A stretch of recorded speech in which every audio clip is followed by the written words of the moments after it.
দক্ষিণ আমেরিকা চ্যাম্পিয়নশিপের শিরোপা নির্ধারণীয় ম্যাচ ব্রাজিল এবং আর্জেন্টিনা।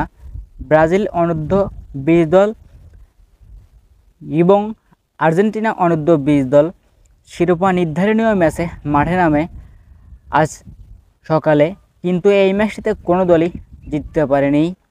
এই ম্যাচটিতে যে কোনো একটি দল জিততে পারলে সেই দলের হাতে উঠত দক্ষিণ আমেরিকার ট্রফিটা, কিন্তু শেষ পর্যন্ত দক্ষিণ আমেরিকার চ্যাম্পিয়নশিপের ট্রফিটা ব্রাজিল এবং আর্জেন্টিনা কারো হাতেই ওঠেনি, কারণ এই দুই দল এক এক গোলে ড্র করেছে, যার কারণে আরও একটি ম্যাচ খেলবে। অর্থাৎ এই ম্যাচটি যদি কোনো দল জিতত তাহলে এক প্রকার না, একেবারে কনফার্ম থাকতো সে দলের হাতে উঠবে শিরোপা। কিন্তু যেহেতু ম্যাচটিতে কেউ জয়লাভ করেনি, তাই আরও একটি ম্যাচ রয়েছে পরবর্তীতে, ওই ম্যাচ দিয়ে শিরোপা নির্ধারণ হবে। তবে ব্রাজিল তাদের জন্য কিছুটা কিন্তু সহজ সমীকরণ রয়েছে।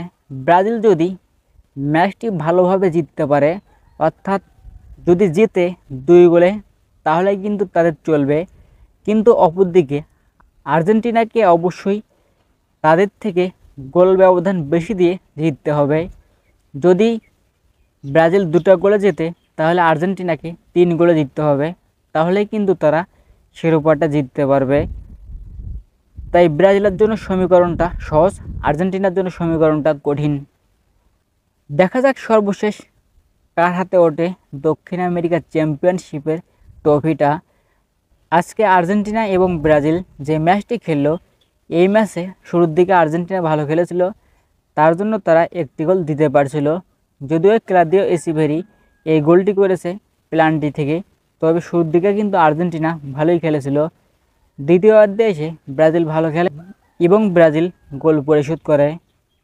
তো শেষ পর্যন্ত এক এক গোলে ড্র হয়ে ম্যাচটি সমাপ্ত হয়েছে। পরবর্তী ম্যাচের জন্য ফোকাস করবে দুদলই।